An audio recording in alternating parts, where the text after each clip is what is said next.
aujourd'hui, on a la chance de recevoir Dr Pelletier, que presque tout le monde ici connaît, je crois, très bien, qui est actuellement directeur du programme de résidence, mais qui a occupé tellement de postes un peu partout, autant dans le département qu'au programme, à l'externol, les affaires académiques, mais qui pratique depuis de nombreuses années à l'urgence de l'hôpital en santé mentale Albert Prévost et qui vient justement nous présenter sur le modèle de l'urgence. Et sur ce, je lui cède la parole. Je vais essayer de vous présenter un petit peu ce qui se passe au niveau de notre urgence avec un retour sur l'évaluation du risque suicidaire. J'ai choisi donc de prendre un mode de présentation qui est de retour sur les bases, sur les principes de base effectivement qu'on rencontre lors de l'évaluation qui sont présentes et qui sont là. Donc, j'ai appelé ça tout simplement l'urgence psychiatrique, un monde ou un mode d'intervention, parce qu'à la fois, je voulais vous parler d'une façon de fonctionner au niveau de notre urgence psychiatrique et je finirai sur l'évaluation, donc l'évaluation du risque suicidaire. Les objectifs de ma présentation, c'est vraiment d'abord de discuter des avantages et des inconvénients du mode d'intervention de l'urgence psychiatrique de l'HSMAP, ou autrement appelé le PAP. J'ai mis en bas pour les gens qui sont d'autres milieux, l'acronyme, ce que ça veut dire. Donc, Hôpital en santé mentale Albert Prévost, le pavillon Albert Prévost. C'est la dernière dénomination en titre de notre hôpital qui va encore changer, je suis sûr, dans les prochains mois ou dans les prochaines semaines. On nous en sort une nouvelle mouture régulièrement. On va essayer de regarder également comment appliquer ce modèle lors des gardes, lorsque les gens sont de garde à l'urgence au pavillon chez nous, puis voir un peu le mode de fonctionnement. Je veux vous amener également à réfléchir sur l'avenir d'un tel modèle. Vous vous rappelez que nous avons eu il n'y a pas longtemps ici l'excellente présentation du docteur Drouin-Lauzon sur les ajouts et les éléments qui pourraient être présents dans notre urgence psychiatrique. Donc, je veux voir ce qui se passe actuellement et pouvoir permettre de voir effectivement comment intégrer ce que Gabriel de façon exceptionnelle présenté la dernière fois. Puis, je vais terminer sur la demande qui m'avait été faite, qui était l'évaluation d'une personne suicidaire. Donc, vous allez voir, c'est un niveau de l'externat, mais il faut parfois le reprendre à ce niveau-là pour être certain qu'on puisse le faire sans aucun problème. Les conflits d'intérêts, je déclare avoir plein de conflits d'intérêts parce que je favorise le mode d'intervention actuel à l'urgence du pavillon Albert Prévost. Donc, je suis plein dans mes conflits d'intérêts. Je suis d'accord avec ce modèle-là et je veux qu'on le continue, qu'on le peaufine. Puis, je déclare aussi mon grand intérêt pour l'enseignement, puis je vise à revoir les règles d'évaluation du risque suicidaire pour aider mes collègues à éviter le pire. Donc, je me sens complètement en conflit d'intérêts et j'en suis fort aise et fort heureux. Les particularités de l'urgence du pavillon Albert Prévost, ça, c'est l'urgence en santé mentale Albert Prévost. Au départ, je vous le dis tout de suite, je commence ma présentation par les lamentations pour pouvoir arriver vers autre chose par la suite. On va passer par le mauvais. C'est un peu le principe de la thérapie motivationnelle. On commence par ce qui est le pire pour finir par ce qui est le mieux pour inciter les gens à aller vers de l'avant. D'abord, notre urgence pour les gens qui sont de l'extérieur est située dans le nord-ouest de l'île de Montréal, près de 3 grands centres, Laval, Cartierville et Ahuntsic-Saint-Laurent principalement. Elle couvre donc le territoire du nord de l'île de Montréal, une bonne partie de l'île de Laval, parce que beaucoup de nos clients viennent de là-bas. Puis on reçoit des visiteurs de l'ouest de Montréal, du centre de Montréal, de Laval, des Laurentides, de Montréal-Nord. Et je m'amuse à dire partout à travers le monde à cause de la proximité de l'aéroport Pierre-Éliott Trudeau, qui n'est pas très loin, et qui fait que des fois, on a des patients psychotiques ramassés dans les corridors de l'aéroport et amenés chez nous. Malgré nos ressources limitées, et ça tout le monde le sait, nous avons l'immense bonheur, en plus de ça, de contribuer à la liste des centres hospitaliers donnant des services à la population itinérante sur la liste de répartition. Même si on n'a pas tant d'itinérants dans le nord-ouest de l'île, on fait quand même bonne figure sur cette liste-là. J'ai choisi également, vous le voyez, de mettre sur ma présentation un odomètre dans lequel on parle de vitesse avec une aiguille qui passe et qui bouge tout le temps. C'est un peu pour vous rappeler deux choses, ce n'est pas pour m'aider dans la gestion du temps, mais pour vous rappeler qu'à l'urgence, on est toujours là-dedans. Cette notion de ne pas dépasser les limites, de pouvoir les maintenir, nos limites, mais à la fois de devoir faire rapidement et bien, tout en faisant une évaluation la plus complète possible. Toujours dans les particularités de l'urgence, 13 civières au permis. On n'a pas de place pour les mettre depuis la COVID, vous le savez. Notre urgence est un petit cochon de luxe qui a été rénové dans les années 80 et qui ne répond plus aux besoins que nous avons. Donc, dans notre merveilleux garde-robe de luxe pour deux, c'est quand même un walk-in, il faut quand même le mentionner comme tel, on a de la place pour 9 civières à peu près. Donc, on a un manque chronique de locaux, de bureaux, d'espace pour les patients, pour leur permettre de faire plein de choses qu'on voudrait leur faire faire. Et il nous manque ça. C'est un problème majeur. 2 bureaux. On vient d'avoir une nouvelle salle qui est pas nouvelle, mais qui est réutilisée à d'autres fins plutôt. Celle pour l'enseignement avec laquelle on a eu enfin un ordinateur pour nos résidents et nos externes. Théoriquement, 9 lits au PCS, parce que c'est le seul espace que nous avions pour garder ces gens dans des chambres uniques. Au départ, on avait jusqu'à 13, 14, 15, 16 lits dans cette unité-là. Maintenant, on est revenu à 9. L'unité de débordement qui déborde toujours, qui est l'UHB en 6 lits, avec lequel elle est à peu près toujours ouverte pour faire office. Je veux me plaindre comme mes collègues des étages qui me disent qu'ils ont toujours du débordement. Nous aussi, on en a. Même chose au niveau de Jean Talon aussi, qui ont aussi plein de débordements pour eux. Je pense que c'est pas limite. On est aussi, nous aussi, en manque de personnel constant. Tous les jours, il nous manque une infirmière, 2 infirmières, une travailleuse sociale, etc. Quand ce n'est pas un docteur qui tombe au combat à cause du COVID. Nos heures de couverture demeurent de 8 heures à 22 heures sur place et on est une urgence secondaire à partir de 18 heures jusqu'à 22 heures le soir. Particularité particulière à notre urgence, 5 psychiatres qui se partagent les 5 jours de couverture durant le jour. On n'a pas ça à beaucoup d'endroits à Montréal, où certains endroits, c'est un seul psychiatre, parfois 2, des fois 3, mais qu'à tous les jours, on a une couverture différente. On est peut-être un des seuls centres hospitaliers qui a choisi ce modèle-là. Pour différentes raisons. D'abord, pour faciliter les placements les uns les autres, pour permettre également d'avoir des visions un peu différentes et pouvoir discuter entre nous de notre façon de voir et de faire. Autre particularité un peu particulière, c'est qu'on a une seule travailleuse sociale à l'urgence qui fait aussi de la livraison, je m'amuse à le dire parce que je trouve que parfois, ils délivrent nos patients ailleurs que dans l'urgence. Donc, il fait aussi de la liaison, ce qui entraîne son absence et son non-remplacement les 2 autres jours où elle n'est pas là, parce qu'elle fait aussi des fins de semaine. Donc, parfois, dans la semaine, vous vous retrouvez en plein milieu de la semaine, pas de travailleuse sociale à l'urgence. Je ne sais pas si vous avez vu ça quelque part dans la littérature, qu'on peut fonctionner avec une urgence psychiatrique sans travailleuse sociale. Si vous ne l'avez jamais vu, venez chez nous, ça existe. On a également une travailleuse sociale pour les 9 lits de PCS. Elle couvre également les 6 lits de débordement l'UHB. Je peux vous dire que c'est des patients qui bougent et qui tournent avec une durée moyenne de séjour d'à peu près 6 à 7 jours. Donc, elle est plutôt occupée. Et elle s'occupe aussi des 14 lits de l'USI. Elle est parfois remplacée lorsqu'elle est absente, lorsque des cas urgents. Donc, le reste du temps, le psychiatre fait le travail avec les infirmières, si dévouées soient-elles, fait le travail au niveau du service social.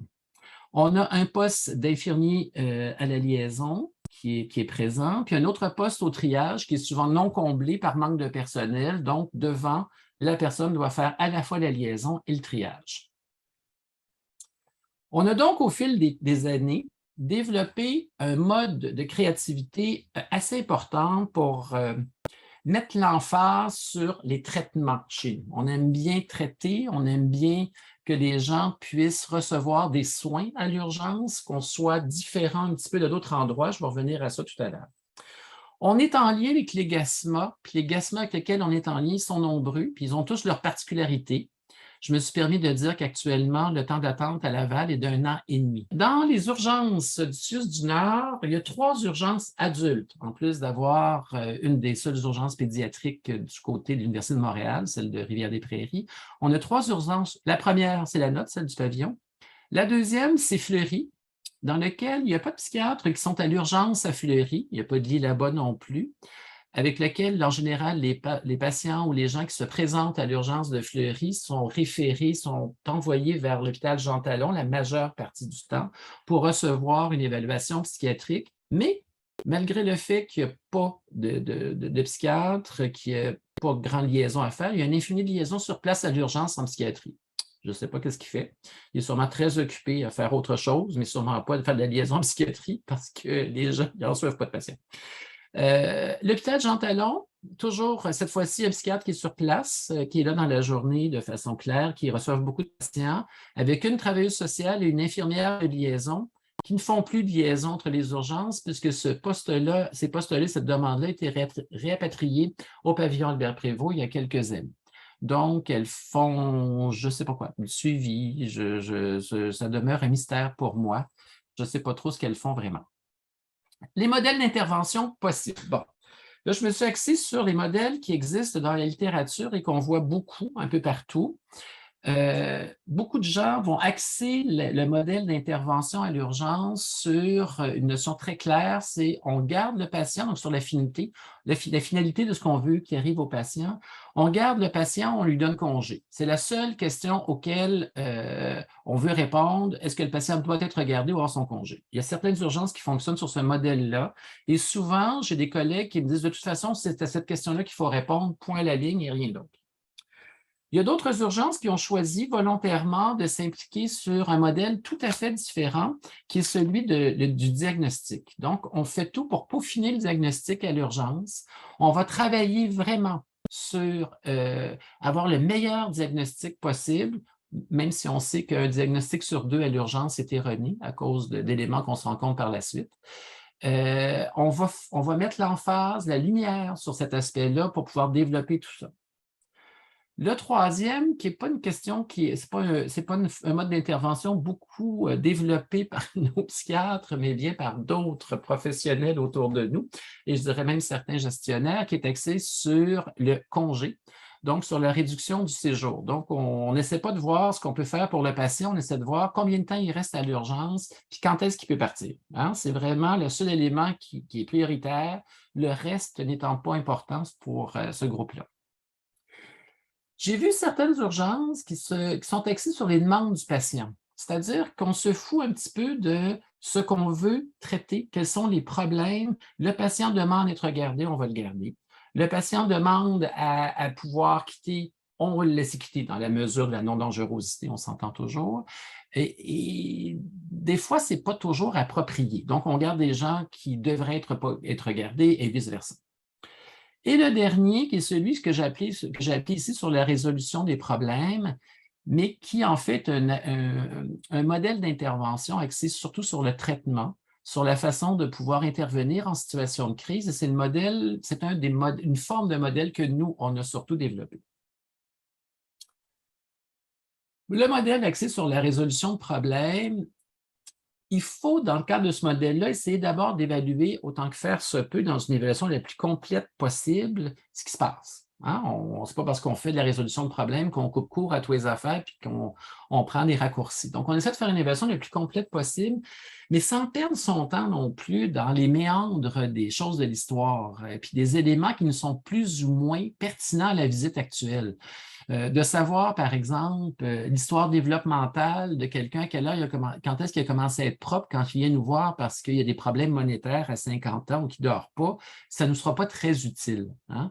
D'aller chercher certaines histoires collatérales de façon marquée alors qu'on a, par contre, des gens qui viennent et qui n'ont absolument pas ou très peu de réseaux sociaux, qui sont isolés, qui viennent d'arriver, par exemple, des immigrants qui viennent de débarquer, qui sont en situation de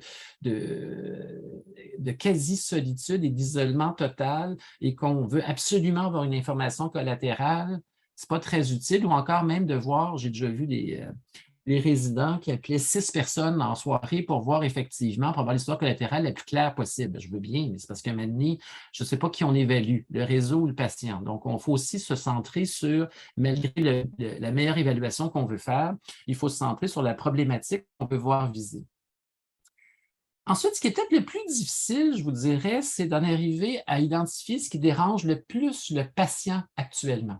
C'est quoi? Il vient nous voir, pourquoi? Il est amené pourquoi? Il se passe quoi, lui, dans sa tête ou dans sa tête à elle?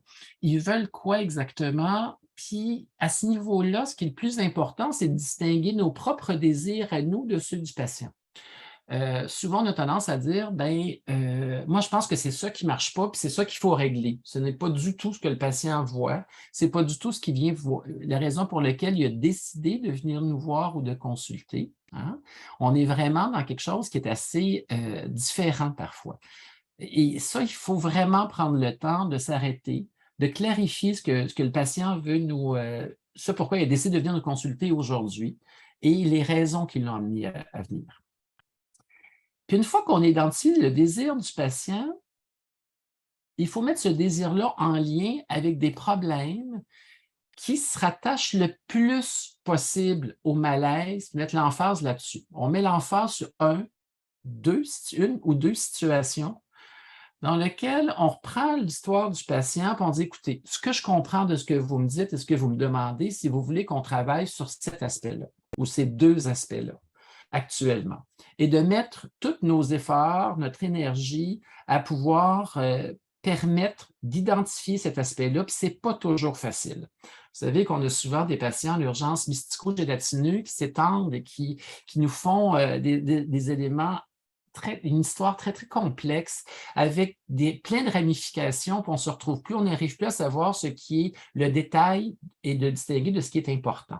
Et de chercher ça dans cette espèce de fouillis d'informations, des fois, c'est ça qui est le plus difficile à faire. Puis une fois qu'on a identifié le désir du patient, on a identifié les problèmes qui se rattachent à son malaise, donc à ses désirs, il faut identifier maintenant 1, 2, 3 objectifs en lien avec le processus, mais des objectifs qui soient atteignables. En général, je vous dirais dans les prochains 24 heures, si vous gardez le patient. Je ne vous dis pas qu'il faut les avoir réalisés dans les 24 heures, mais il faut être capable de pouvoir identifier les choses et déjà avoir un but qui est fait pour que le patient puisse réussir à régler d'ici 24 heures certains des aspects. Ça peut être la réflexion, ça peut être la clarification de certaines choses. Hein? Mais il faut vraiment avoir mis le patient au travail dès maintenant, et ce, pour que dans le lendemain, il y ait déjà des choses qui commencent à se faire. Ça veut donc dire que dans cette optique-là, on ne garde pas le patient en se disant, ou en disant au résident ou à l'externe, bon, on va observer, puis demain, là, ils vont voir ce qui s'est passé, puis ils vont arranger ça. Hein? Bien, demain, c'est moi qui vais voir le patient, c'est quelqu'un d'autre qui va voir le patient, puis on est dans la même situation que vous étiez la veille au soir quand vous étiez de garde, c'est-à-dire qu'on n'a pas plus d'informations. Donc, il faut déjà mettre le patient au travail dès son arrivée. On n'observe pas, on doit commencer à travailler. Donc, lors de l'intervention, dès la première intervention, on doit se poser la question que j'ai mise là, que j'ai mise en orange brûlé. Je ne sais pas trop quelle couleur, comment appeler ça. Je ne suis pas tellement bon dans la description de couleur de ce temps-là. De quoi aurais-je besoin demain pour modifier ou pour raffiner mon intervention? Hein? Donc, ce qu'on veut déjà savoir, ce n'est pas juste de le garder, d'observer, puis d'observer quoi, c'est jamais très clair et pas toujours communiqué de façon adéquate au personnel infirmier, mais qu'est-ce que j'ai besoin pour que demain, on puisse fonctionner différemment de ce soir? Qu'est-ce qui me manque ce soir pour régler la situation? Il faut également se poser que les objectifs visés sont uniquement accessibles par le biais d'une hospitalisation si vous hospitalisez le patient. Ça veut donc dire que vous devez être absolument convaincu que pour répondre aux besoins de la personne qui est devant vous, l'hospitalisation est nécessaire, sinon vous n'y arriveriez pas, vous n'arriverez pas à le faire. Hein? Ça, c'est important de le mentionner également, que cette notion des règles que vous mettez en place puisse être uniquement atteinte dans le cadre d'une hospitalisation. On regarde toujours, comme le dit la loi, les éléments les moins pénalisants pour l'individu. Et de cette façon-là, l'hospitalisation est, à mon avis, c'est peut-être le plus pénalisant, malgré leur désir très profond d'être gardés à l'hôpital. Hein? On se rappelle de ça pour certains de nos patients, ils veulent rester à l'hôpital. Les interventions qu'on va donc mettre en place se font avec et par la création d'un lien thérapeutique qui va s'articuler. Ce lien thérapeutique, il doit et il faut qu'il s'articule uniquement autour des facteurs à changer pour retrouver le mieux-être chez le patient. Hein?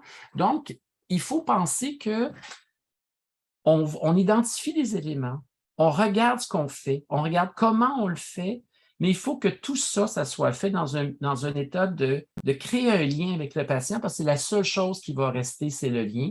Et c'est ce qui va prendre le plus de place dans le lien que vous êtes, dans l'intervention que vous allez avoir à faire. C'est là-dessus que vous allez pouvoir travailler beaucoup plus que sur plein d'autres choses.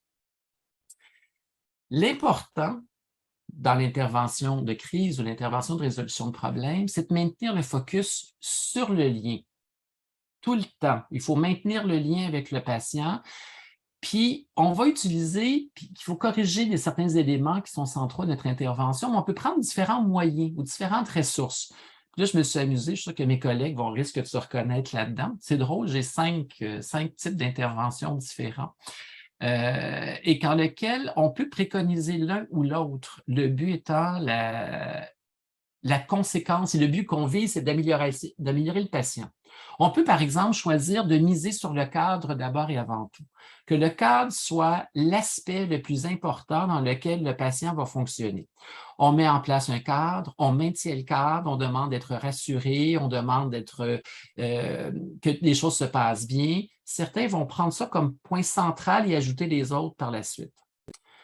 D'autres vont le faire par une espèce d'attention particulière, de gentillesse, de côté un peu ouaté, dans lequel on va encadrer la personne, mais dans un côté très sain, très agréable, très positif, pour pouvoir aider la personne à travailler sur ce qu'il a travaillé.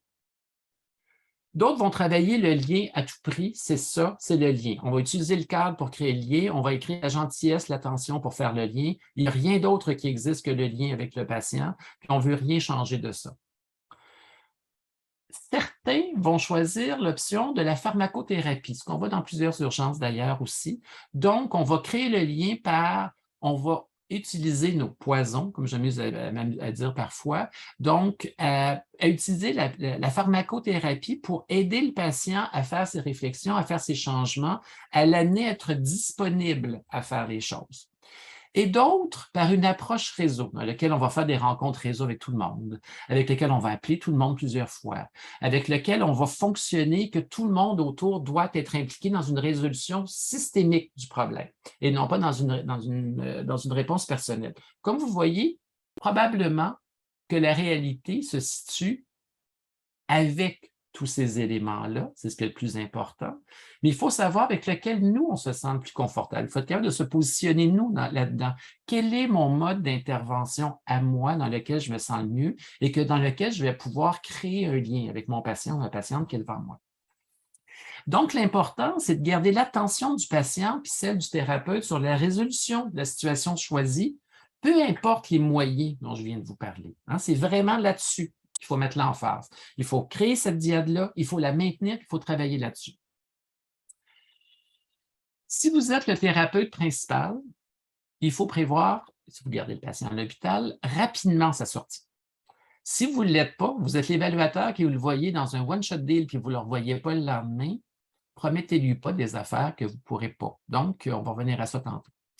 On doit aussi utiliser les forces du patient pour se mobiliser, parce que tous nos patients ont des forces, il y a des choses, puis s'il faut, vous les rendez encore plus évidentes, les forces du patient. Vous dites, écoutez, vous avez fait telle et telle chose dans votre vie, vous êtes capable de faire ça, je vous demande actuellement d'essayer de trouver quelque chose, comment vous pourriez vous régler cette situation-là en particulier, qu'est-ce que vous avez essayé, qu'est-ce que vous n'avez pas essayé de faire, vous avez fait telle et telle chose dans votre vie, on voit que vous êtes capable de le faire, etc.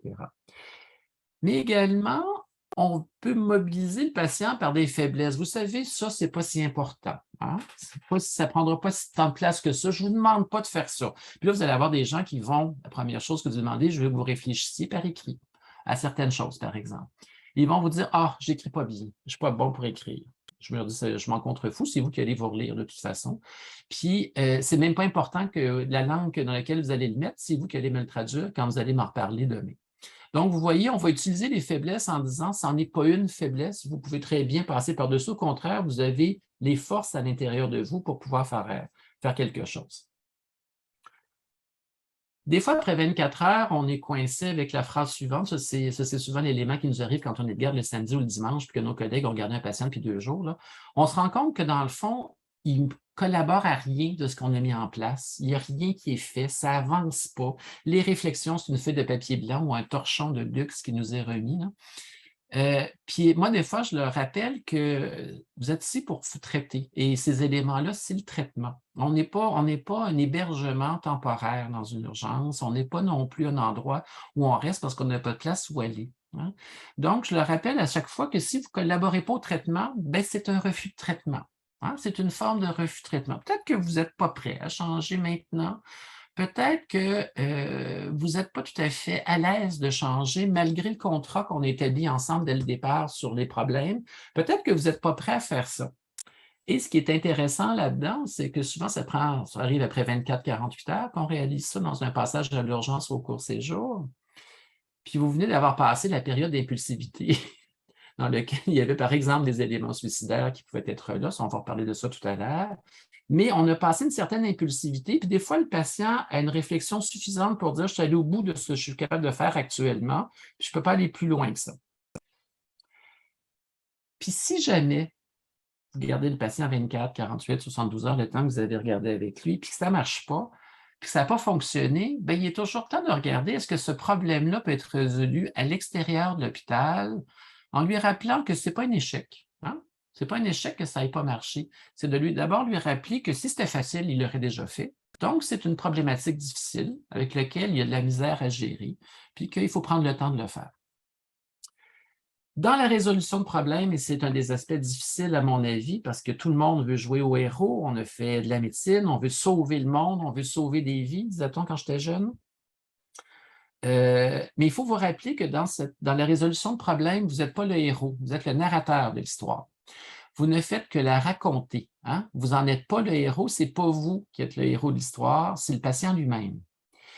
Il faut que vous appreniez aussi un aspect difficile, parce qu'en médecine, on n'a peu cet aspect-là, en soins infirmiers non plus, dans d'autres formations auxquelles on intervient, c'est qu'il faut apprendre à être paresseux. Hein? Il faut apprendre à être paresseux parce que ce n'est pas à vous de bouger, c'est au patient. Vous bougez assez. Hein? Vous essayez beaucoup, vous voulez beaucoup, puis même, il faut réussir à se ralentir. Parce que ça ne devrait pas être vous qui êtes en train de souffrir, ça devrait être le patient devant vous. Hein? Si c'est vous qui souffrez, il y a quelque chose qui ne marche pas. Il y a quelque chose qui ne fonctionne pas si c'est à vous, vous êtes vous qui êtes en train de souffrir plus que le patient. La personne qui consulte doit donc être au centre de son propre traitement, permettre que cette personne-là puisse se mobiliser, puisse faire des choses. Hein? Ce n'est pas à vous de répondre aux affaires. Une affaire que je fais souvent, moi, pour les amener à se mobiliser et à faire des affaires, c'est de les responsabiliser jusqu'à un certain point. C'est de leur dire, par exemple, que quand je leur explique des choses et qu'on discute ensemble de ce qui est à faire et pas à faire, bien, ils peuvent, par exemple, là, ils me disent, bien, pourriez-vous appeler ma famille? Ma femme s'inquiète, mon fils s'inquiète, ma sœur s'inquiète. Bien, vous pouvez très bien les appeler vous-même. Vous êtes capable de me le dire. Je vous ai expliqué de quoi ils retournent. Vous pourriez, dans un premier temps, rassurer votre famille. Vous pourriez les rappeler, les gens autour de vous. Si ça ne marche pas, votre infirmière ou votre infirmier peut prendre l'appel de votre famille aussi, puis reprendre ça avec la famille. Et si jamais toute personne est mêlée dans tout ça, il me fera plaisir de leur parler et de régler ça. Donc, on utilise les forces du patient, les capacités de régler ces choses et qui en font une espèce de petite victoire personnelle pour le patient. Donc, vous devenez une aide pour le patient, mais pas une bouée auquel on s'accroche. Vous êtes le phare dans la noirceur et dans le brouillard, avec une lumière qui tourne et qui n'est pas toujours fixée sur la même affaire, mais vous n'êtes pas une bouée qui reste fixe dans laquelle vous êtes dans l'eau, là, sans bouger. Ce n'est pas ça que vous devez être. Vous devez être vraiment un phare qui va guider la personne devant vous à pouvoir s'orienter et à retrouver la façon de fonctionner. Surtout, si votre intervention fonctionne, bien, vous n'auriez pas à être content d'avoir atteint le but fixé parce que c'est le patient qui a atteint ce but-là, ce n'est pas vous. Surtout, vous auriez dû avoir fait ça avec votre pâle et votre rassurante présence. C'est-à-dire que votre présence aurait dû être peu présente et elle est rassurante, mais permet au patient de se mettre en action dans un milieu approprié. Il faut donc éviter de faire des promesses que vous ne pouvez pas tenir. Hein? On va vous garder 24 heures, demain vous avez congé. Ben oui, toi. Vous avez tous passé votre cours en boule de cristal à l'université, en tout cas moi je l'ai coulé. Hein? Je ne sais pas ce qui va se passer demain, je ne le sais pas du tout. Et mes cheveux blancs et mon passage à l'urgence m'ont appris une chose importante, c'est que je suis tout à fait incapable de prédire où sera le patient demain. Je ne sais pas comment il aura progressé. Certains que je suis convaincu vont progresser rapidement stagnent et des gens que je suis convaincu qui ne vont pas progresser, le lendemain, on fait des miracles. Donc, il faut arrêter de promettre des affaires. Vous pourrez aller fumer. Hein? On va vous laisser aller fumer. Vous allez pouvoir sortir sur le terrain. Ben oui, toi. C'est des règles pour lesquelles qui changent à tous les 24 heures à peu près, à tous les 48 heures, puis on ne sait jamais quand est-ce que ça marche ou pas. Fait que donc, évitez de faire des promesses qu'on ne peut pas tenir. Par contre, vous allez me dire, je me contredis avec ce qui s'en vient.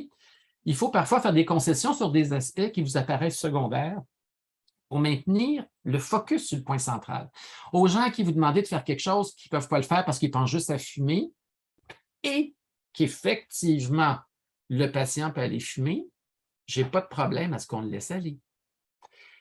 C'est des aspects sur lesquels moi je joue beaucoup, surtout au départ, quand ce n'est pas moi qui revois le patient le lendemain, c'est sur le fait qu'il nous arrive en jaquette d'hôpital, dans lequel ils sont le zwing-zwing à l'air et tout ce qu'on veut en dessous de la jaquette, là.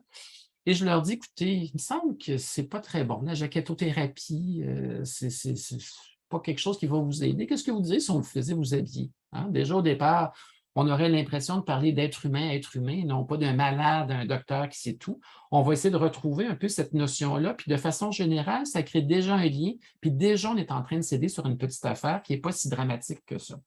J'ai eu une collègue qui faisait faire de l'exercice aux patients. À l'époque, on avait la possibilité d'aller faire de l'exercice en bas, donc c'était une merveilleuse chose.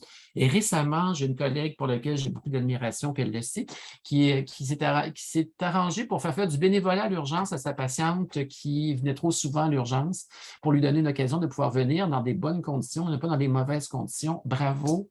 On adore ça, c'est merveilleux. Donc, de pouvoir se servir d'éléments positifs pour mobiliser la personne dans des comportements plus sains. Il faut vraiment prendre le temps d'écouter puis de centrer vos interventions sur des points à changer. C'est là-dessus qu'il faut mettre l'emphase.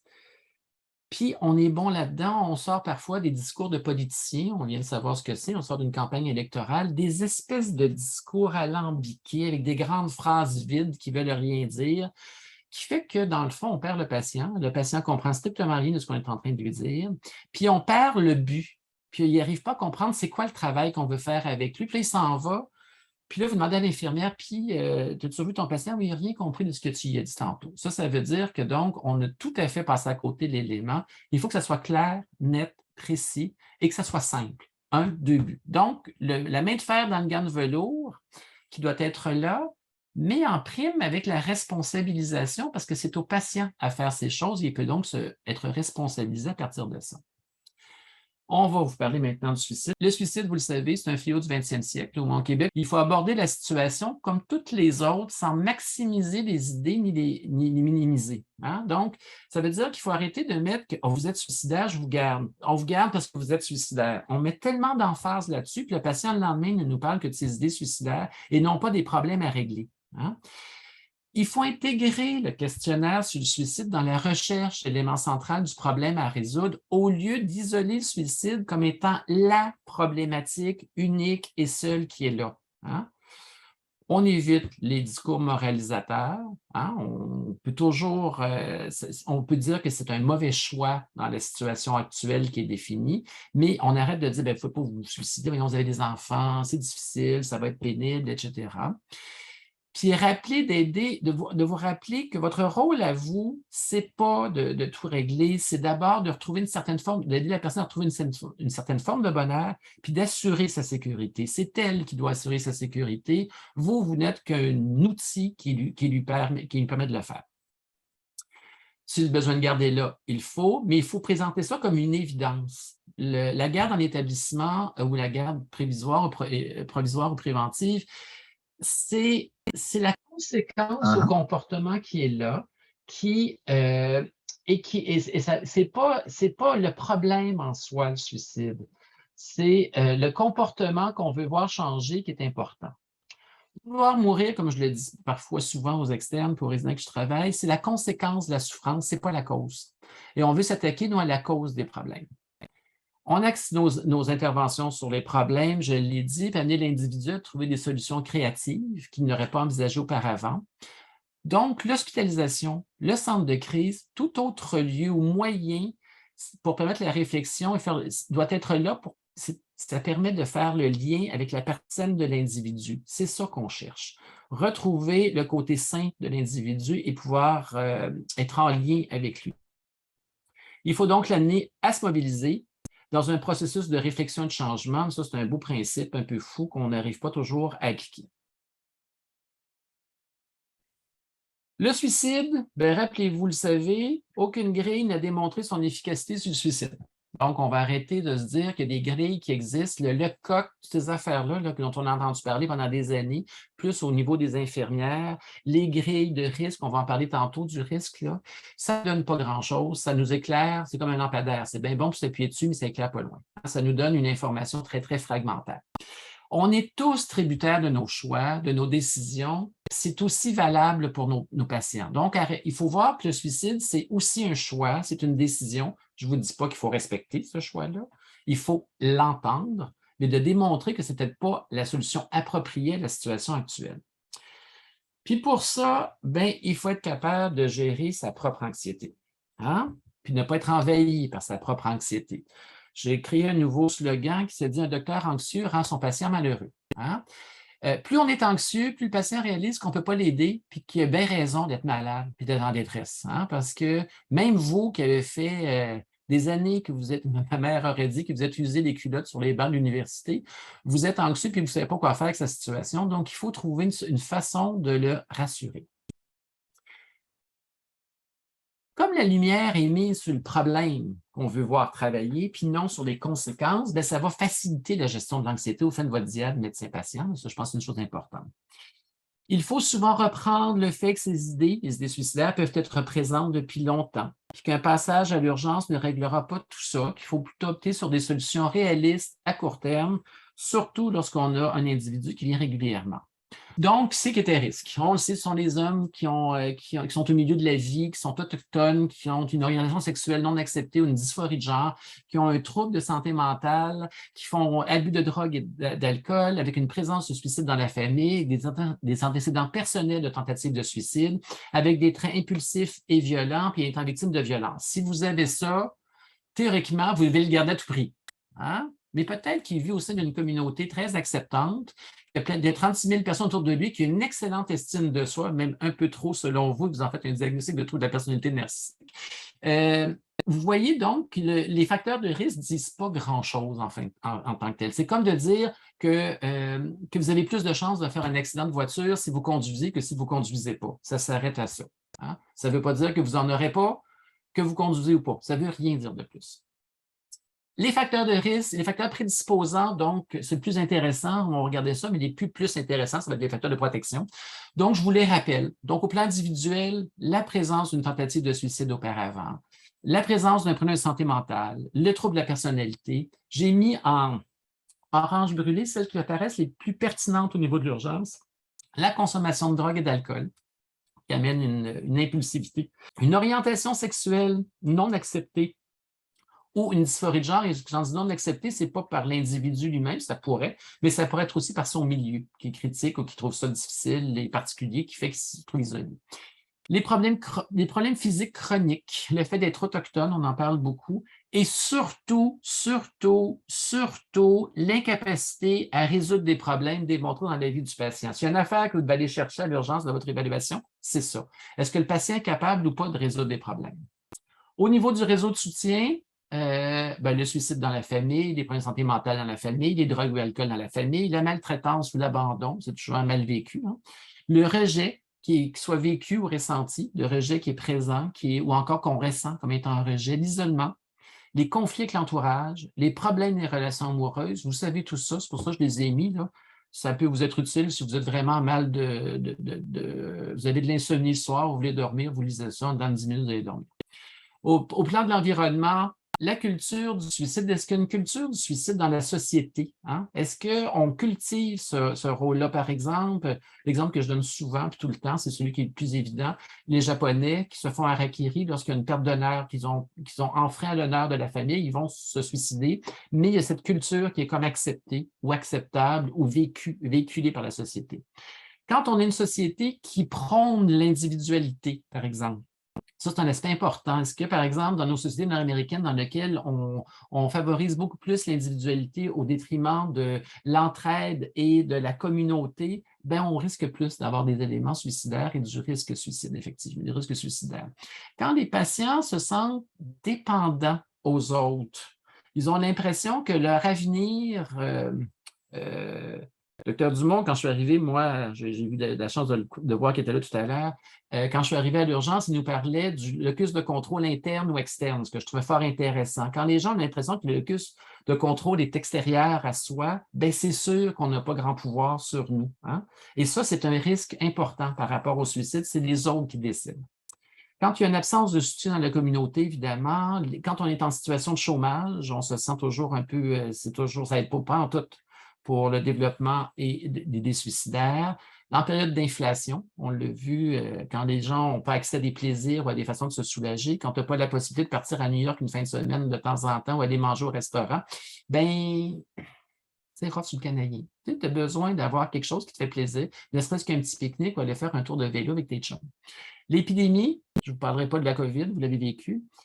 Il y a également tous les médias qui prennent beaucoup de place quand on décrit des suicides dans les médias, quand on parle des vedettes qui se suicident, ben, ça entraîne d'autres personnes à faire un peu la même chose. Et quel est le cadre légal qui encadre également le suicide? Hein? Dans les années 60 au Québec, on criminalisait le suicide, ben, les gens ne se suicidaient pas, ils mouraient jeunes d'une maladie chronique. C'est pas vrai pantoute, ils se suicidaient, mais c'était dit autrement, sinon ils pouvaient être emprisonnés. Imaginons d'emprisonner les gens qui étaient déjà suicidaires. C'est vraiment une bonne façon d'aider, c'était pas terrible. Les facteurs précipitants, cette fois-ci, vous les savez, rupture amoureuse, échec scolaire, emploi, perte d'acquis, les conflits dans la famille, les pertes d'estime de soi, le rejet, les changements dans la vie, des périodes de transition, l'adolescence, la personne âgée, etc. Les retrouvailles, je ne sais pas si ça vous est arrivé, moi j'ai eu quelques patients en urgence qui sont venus en me disant que, surtout il y a quelques années, avec Facebook, ils ont retrouvé plein d'individus qui étaient avec eux au secondaire, auxquels ils n'ont pas parlé depuis les 20, 30 dernières années. Puis là, tout à coup, ils se rappellent comment ben, ils n'étaient pas si bons que ça quand ils étaient ados, puis ils ont fait des niaiseries, puis que ça a amené que ça leur fait ressurgir plein d'anxiété, plein d'autodévalorisation, que ça n'allait pas bien. Donc, je me dis attention à ce genre d'affaires-là. Les poursuites légales, il me semble qu'on poursuit pour tout, pour rien. On dénomme les dénominations dans les réseaux sociaux également, différentes affaires sont là. Et l'isolement. Vous voyez, on parle de moins en moins de plans parce que, je ne sais pas si c'est votre cas, puis dans le bas de mon écran, moi, je vois Inès, là, je ne sais pas si elle va passer la même chose que moi, mais nos patients à l'urgence, quand on leur demande, vous pensez à des façons de mettre fin à vos jours, on dirait que tout à coup, ils s'arrêtent et ils nous inventent une façon comme s'il fallait qu'ils répondent à la question. Hein? On ne sent pas que c'est quelque chose qui a été réfléchi. On en parle un peu moins. Je ne dis pas que ce n'est pas utile. Je vais juste vous dire qu'on en parle moins dans la littérature depuis quelques temps à cause du fait qu'on se demande si vraiment c'est là. Les facteurs contribuants, l'abus de substances, le jeu pathologique, l'autodépréciation, tout ça, on a parlé tantôt. Je vous dirais que peut-être les différences, c'est les gens qui n'ont pas encore appris que la mort est irréversible. Nos jeunes qui ont joué sur des jeux vidéo pendant des années, il y avait 12 vies. Hein? Puis ils ne se rendent pas compte que dans notre vie quotidienne, on n'en a rien qu'une vie. Ce n'est pas toujours évident. On a toujours l'impression qu'on peut se rattraper, qu'on va trouver une solution, qu'on a toujours quelque chose d'autre, qu'il y aura toujours une nouvelle porte de sortie. Ce n'est pas toujours évident. Le tabou également atténué par un geste suicidaire antérieur. Ils ont déjà transgressé le tabou de la mort. J'ai mis solitude 3 fois. Ce n'est pas une erreur parce que c'est comme ça que les gens le vivent quand ils sont seuls. Hein. Ils se sentent seuls et encore plus seuls que seuls. L'absence de réseau social, le refus de demander de l'aide et l'impulsivité impulsive pour démontrer jusqu'à quel point ça prend vraiment de la place dans un geste suicidaire souvent. Au plan du réseau de soutien, divorce, séparation, absence de soutien, deuil récent, dispo de moyens, on est toujours les facteurs contribuants, puis ça, c'est un peu la même affaire. La seule nouveauté depuis 15 ans, c'est pour ça que je suis un peu réticent à présenter sur les leçons du risque suicidaire, je trouve qu'il n'y a rien de nouveau, c'est les facteurs de protection dont on parle encore. Hein? C'est toujours la même affaire. Donc, la capacité de demander de l'aide au plan. Mais je vous dirais que c'est peut-être ça sur lequel, s'il y a une affaire sur laquelle vous devez mettre l'emphase dans le cadre de la recherche à l'urgence, sur ce que vous regardez, c'est ça. Est-ce qu'il y a des facteurs de protection pour nos patients? Parce que c'est ça qui va amener les choses. Capacité à demander de l'aide. Le fait qu'ils viennent consulter d'eux-mêmes. On sent qu'ils ont confiance en eux, qu'ils ont une confiance en soi. Et ça, l'urgence, c'est assez facile à pouvoir mettre en action. On a cherché la résolution de problèmes dans le passé. Est-ce que la personne a fait des résolutions de problèmes? Vous sentez que ça a été là ou au contraire, ça n'a jamais été là? C'est un bon prédicteur de ce qui va se passer en avant. Est-ce qu'ils sont capables de gérer leurs problèmes? Si oui, comment ils l'ont fait? Le bon état de santé mentale et psychologique, je trouve que c'est comme de dire les gens riches et heureux, et les gens riches et en santé sont heureux. Ben, oui, c'est comme ça. La résilience à faire face à la difficulté, c'est de trouver des phénomènes dans lesquels ils ont eu à faire face, puis ils ont mis en présence leur résilience. La spiritualité, on en parle encore, c'est encore dans la littérature, c'est encore là, c'est encore très présent. Mais ce qui m'apparaît, moi, très important, c'est avoir un sens à sa vie. Est-ce que les gens devant vous ont un sens à leur vie? Est-ce qu'ils ont l'impression qu'ils font quelque chose d'utile? Est-ce qu'ils ont l'impression qu'ils servent à quelque chose? Si oui, à quoi? Le sentiment d'être aimé, pas de l'être, le sentiment d'être aimé. C'est même pas d'être vraiment aimé par les gens, mais on a l'impression qu'il y a des gens qui nous aiment autour de nous, qui nous apprécient. Moi, j'ai cette chance un peu partout autour de moi d'être entouré de gens merveilleux. Je ne sais pas s'ils m'aiment, mais moi, je les aime beaucoup et ça me donne le sentiment d'être aimé par le fait même. D'avoir des projets de vie. J'en ai mis au singulier, mais on pourrait avoir plusieurs projets de vie. Quand la personne a ça, puis qu'on sent vraiment, quand il débarque à l'urgence avec 12 personnes autour d'eux qui leur tiennent la main, chacun une main, quasiment, il y en a qui sont quasiment rendus à leur tenir un pied, tellement ils ont plus assez de mains, bien, au moins, il y a des gens autour d'eux. Ça, c'est très rassurant. Au plan du réseau de soutien, d'avoir une relation avec quelqu'un. Ça pourrait être avec un animal. Hein? De plus en plus, on a beaucoup de patients très isolés qui nous parlent de leur chat, qui nous parlent de leur chien. Disons que j'ai plus de misère avec le poisson rouge et l'iguane, mais de façon générale, les animaux de compagnie peuvent aussi en partie être capables d'être en relation, ils sont en lien en relation avec ce qui se passe. Un milieu de travail, une école respectueuse et valorisante. Imaginez ce que c'est qu'au pavillon. Un milieu de travail respectueux. On se fait engueuler en disant qu'on est avec des pas bons, puis des pas fins, puis qu'on regarde le monde, puis qu'on fait ça d'affaires pas correctes. Des choses auxquelles on pense moins, mais qui est important, c'est l'ouverture aux différences au sein de la famille. Cette capacité d'accepter que les gens soient différents à côté de nous et qu'on puisse transmettre ça également à nos patients, cette notion-là. Parce que souvent, ils se sentent comme toujours mis à part, la famille ne comprend pas, etc. Donc, de permettre effectivement d'avoir cette capacité d'accueillir les différences. La capacité de dialoguer avec le réseau aussi, parce que souvent, on se rend compte, les patients qui vous disent la première chose, c'est « Pouvez-vous appeler ma femme ou mon conjoint ou mes enfants parce que moi, je ne suis pas capable. » La capacité de dialogue n'est pas forte. Là. Je ne peux même pas leur en parler. Je peux leur parler de rien. Un modèle dans lequel, au niveau du réseau de soutien, le modèle d'entraide vaut plus que l'individualité. Un modèle dans lequel on va arrêter de dire, par exemple, ben, tu es capable, si tu es fort, tu vas t'en sortir. Ça ne marche pas. On va sortir de ça ensemble, on va essayer de traverser cette épreuve-là ensemble. La stabilité familiale. Étonnant, mais les gens qui ont cette capacité d'être stable au plan familial vont être capables plus d'être protégés par rapport au suicide et trouver qu'il y a des façons de fonctionner. Et l'expression, les émotions exprimées doivent être facilement auprès des hommes que des femmes. Cette capacité à exprimer les émotions est un bon facteur de soutien. Au plan de l'environnement, accès aux services, des règles claires, pas des règles qui changent à tous les 3 mois. Hein, de dire on prend un patient, puis on ne prend plus, puis là on suit tel type, puis on ne suit plus tel type, puis on fait ça, puis on ne fait pas ça. Puis là, il faut passer par là, mais là, c'est plus ça, il faut appeler tel numéro. Si vous voulez être sûr que quelqu'un suicide, faites ce qu'on fait actuellement au plan social, c'est de mettre des règles pas claires, des délais raisonnables avant d'être pris en charge. Que les patients aient accès à des activités sociales disponibles. On ne se sent pas tout seul, on peut rencontrer des gens, on peut rediscuter, même si on se sent jugé, qu'il y ait accès à ça et qu'il y a des principes de valorisation dans la vie de tous les individus. Hein? Vous savez, je suis toujours étonné quand je parle avec mes patients, puis je leur dis, écoutez, vous êtes quelqu'un qui a de l'allure, puis ils me répondent, vous trouvez? Avec un petit ton un peu dédaigneux, puis une petite moue. C'est comme, ben, il y a quelque chose qui ne marche pas. C'est-à-dire qu'eux-mêmes n'arrivent pas à se faire valoriser, à se valoriser eux-mêmes. En résumé, se concentrer sur l'écoute.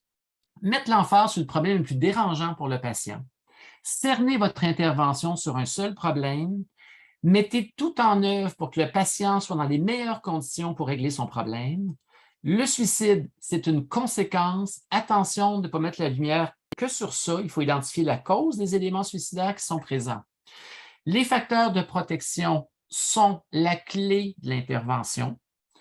Puis, il faut ramener le patient au problème constamment et à la durée prévue pour régler le problème. Et respirer par le nez. Calmez-vous, s'il vous plaît. Hein? On ne pogne pas les nerfs parce qu'on ne sait pas. Ce n'est pas votre problème qui est en avant de vous. C'est un patient qui vient vous parler de ses problèmes. Ce ne sont pas vos problèmes. Arrêtez de les prendre sur vos épaules puis de pouvoir régler la situation. Le problème mis en tas sur votre bureau, vous le retassez vers le patient de façon polie en disant « Qu'allez-vous faire avec ça? Comment puis-je vous aider à régler vos problèmes? Hein? » C'est ça qu'il faut faire. La personne a beaucoup plus de ressources que vous soupçonnez, puis elle a ses solutions. Il faut juste lui permettre de vous les sortir. Hein? C'est pas toujours facile. Puis, la personne, elle en sait plus sur elle-même que vous en saurez jamais. Arrêtez de jouer à l'expert. C'est elle l'experte d'elle-même. Hein? C'est elle qui va trouver les meilleures solutions, pas vous. Vous n'êtes pas l'expert de sa vie, puis ça, elle le sait, puis vous aussi. Donc, arrêtez de jouer à l'expert. Vous êtes là pour l'informer des ressources à sa disposition, pas pour lui imposer des choses. De cette façon-là, vous allez voir que les gens rapidement vont se mobiliser. Elle doit avoir confiance parce que vous allez lui apporter de l'espoir. Et c'est ça le but de l'urgence, apporter l'espoir. Voilà, on va finir là-dessus. Merci beaucoup pour l'excellente présentation. J'ai l'impression que parfois, dans le vortex des demandes, on peut oublier de maintenir cette fine distance que vous nous rappelez à la fin. Puis même si les choses ont peut-être peu changé, je pense que parfois, on n'y ont pas été nécessairement toujours connus ou approfondis comme seule l'expérience clinique que vous avez le permet.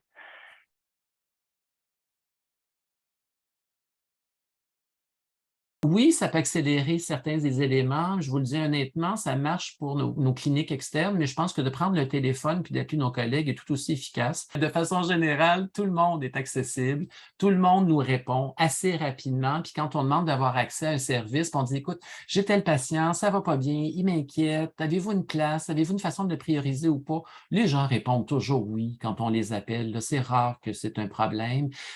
Puis, même si on voudrait faire avancer, par exemple, lors de l'hospitalisation à Laval, ça demeure bien, bien long puis problématique. On ne peut rien y faire, malheureusement.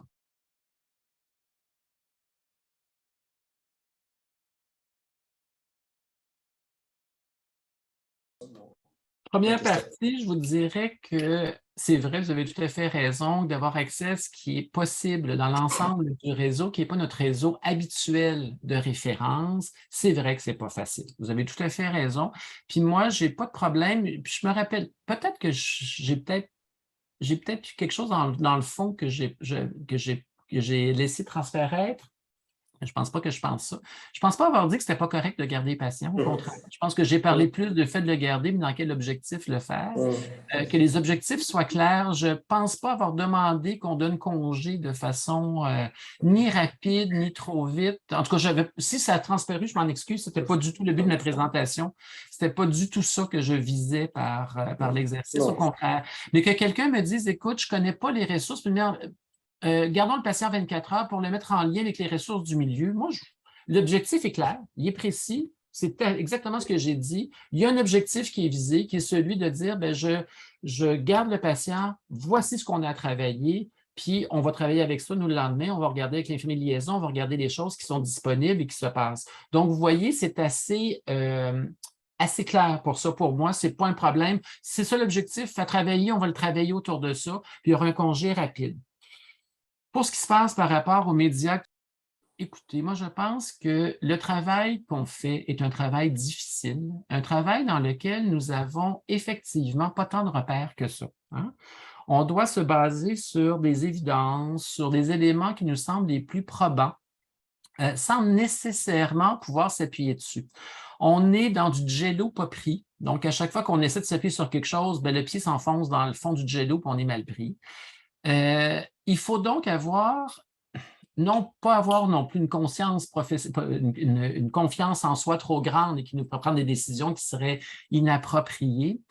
Je vous dirais, ce qui est le plus important, c'est le sentiment du travail bien fait. Moi, la façon dont la façon de fonctionner, que j'ai déjà dit à certains de mes collègues, c'est, je veux me dire, demain, si j'apprends que mon patient s'est suicidé, qu'est-ce que je vais répondre aux journalistes qui me disent pourquoi vous l'avez laissé partir? J'ai-tu une réponse? Si j'en ai pas, je le garde. Si je ne peux pas répondre à cette question-là, je vais garder le patient en disant j'ai besoin d'un peu plus d'affaires, il me manque du matériel, il me manque des affaires, je ne sais pas, puis je vais travailler sur ce qui me manque. Hein? Alors que si je suis capable de répondre, ben écoute, il a fait ça, il a fait ça, il a fait ça, j'avais tel élément. Je ne dirais pas ça aux journalistes, la confidentialité, c'est clair que ce n'est pas ça le but. Mais pour moi, je serais capable de justifier ma conduite de façon claire et absolue. Ben, je vais aller en fonction de ce que j'ai. Hein? À mon avis, c'est la meilleure façon, à mon avis. Pensez-vous que le chirurgien qui va opérer, qui prend une technique, c'est toujours de façon certaine que c'est cette technique-là qu'il va prendre à ce moment-là? pas toujours. Je regarde ma blonde qui est en gynéco-obstétrique. Tu sais, je veux dire, quand tu arrives avec une grossesse à risque, avec des complications majeures, tu fais ce que tu peux avec ce que tu as. Hein? Et dans ce contexte-là, on y va avec nos principes qui sont présents, qui sont là, ce sur quoi on peut s'appuyer. Et je dois être vieux, ou je dois être un peu rendu un peu trop sage. J'ai jamais été sage de ma vie, je ne sais pas pourquoi je le deviendrai en vieillissant. Mais je me dis, ben écoute, j'ai fait ce que je pouvais. Puis, moi, j'aimais beaucoup Dr Berthelly qui nous enseignait en nous disant, vous savez, il y a des gens qui ont le cancer de l'âme, puis quoi qu'on fasse, on n'arrivera pas à les sauver. Hein. C'est pas parce qu'on ne veut pas les sauver, pas parce qu'on ne mettra pas en place des limitations, même si je ne veux pas que tu sais, que les gens autour de moi décèdent. Je ne pourrais pas les empêcher de mourir. Tu sais, si ça arrivait, je peux mettre en place autour ce que je peux pour faciliter tout ça. Pas faciliter la mort, faciliter le fait qu'ils restent en vie, je veux dire. Mais je peux pas faire plus que ça.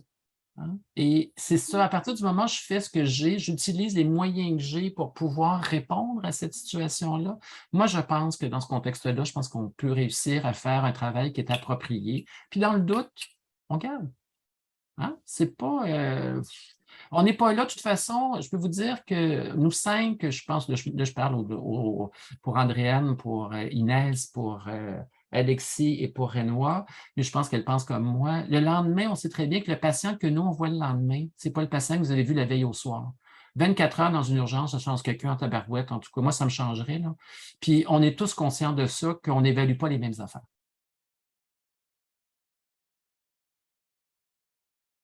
Je ne suis pas du genre à m'étaler dans les dossiers, vous le savez, j'écris de façon, mes notes sont très brèves, très succinctes la majeure partie du temps. Par contre, je vais mettre en évidence, il n'y a pas de phrase magique, là. Il n'y en a pas, il n'y en aura jamais. Je pense que chacun a notre façon de faire. Il faut documenter le risque suicidaire s'il y en a un, hein, de dire d'abord et avant tout que c'est chronique, que c'est présent depuis longtemps, que il y a des aspects qui sont là auxquels il faut faire attention, mais il faut le mettre en disant le risque n'est pas plus important actuellement qu'il l'était la semaine dernière, le mois dernier, hein, par exemple. Ou même la phrase que le Dr Berthelly nous disait il y a bien des années, vous savez, patient chroniquement à risque suicidaire, par exemple, hein, qui est là, avec lequel, par contre, je vais ajouter à ça, par exemple, actuellement, les facteurs semblent présents pour diminuer ce risque-là, c'est-à-dire qu'il n'est pas prépondérant actuellement. Je vais souvent mettre que le patient est d'accord ou que tous les gens qui ont assisté avec lesquels j'ai entré en contact, puis moi, il n'y en a pas tant que ça que j'entre en contact, là, contrairement à Andréane qui appelle tout le monde et qui fait ça de façon exceptionnellement exceptionnelle. Je laisse les patients, moi, faire les contacts avec leur famille, ce qui fait que donc déjà au départ, puis j'en ai quelques-uns qui me disent, ben là, vous ne m'avez pas appelé. Ben, parfait, je peux vous parler, on est au téléphone, qu'est-ce que vous voulez que j'ajoute? Ben là, je veux savoir, c'est-tu vrai que je demande aux patients même, je suis un peu fou sur la terre, là, dans la responsabilisation, je demande aux patients, appelez, puis vous retournez vivre avec vos parents, c'est ce que vous me dites? Oui, mais j'ai 40 ans, là, tu sais, mes parents ne vont pas décider pour moi. Non. Vous avez raison. Par contre, comme vous vivez avec eux, j'aimerais ça qu'ils nous rappellent à l'urgence pour dire qu'ils sont d'accord. Hein? Mais voyons, j'ai 40 ans. Ben, je dis justement, si vos parents étaient ici, je demanderais la même chose si vous vivez avec eux. Je demanderais qu'ils appellent leurs enfants, qu'ils viennent nous dire qu'ils sont d'accord, qu'ils se sentent confortables. Donc, vous voyez une espèce de côté de responsabilisation qui est là-dedans. Puis, on a tout ça dans les dossiers des infirmières rajoutent ces éléments-là, que la famille a bien donné leur accord. Puis des fois, on a aussi du non, je vais quitter la maison, ça n'a pas de maudit bon sens. Bon, parfait, on a un nouveau problème qui est là, mais y avez-vous dit? Hein? Y avez-vous dit à votre fils de 44 ans que c'était le temps qu'il lâche les jupes de sa mère puis qu'il faut qu'il sorte de la maison? Là. On n'en peut plus personne. Mais ça, ce n'est pas à nous à dire ça. Tu sais, c'est à la famille, au réseau. Donc, vous voyez, c'est souvent de cette façon-là qu'on va le gérer. Merci beaucoup pour l'excellente présentation encore, vraiment. Puis je souhaite à tout le monde un bon mardi.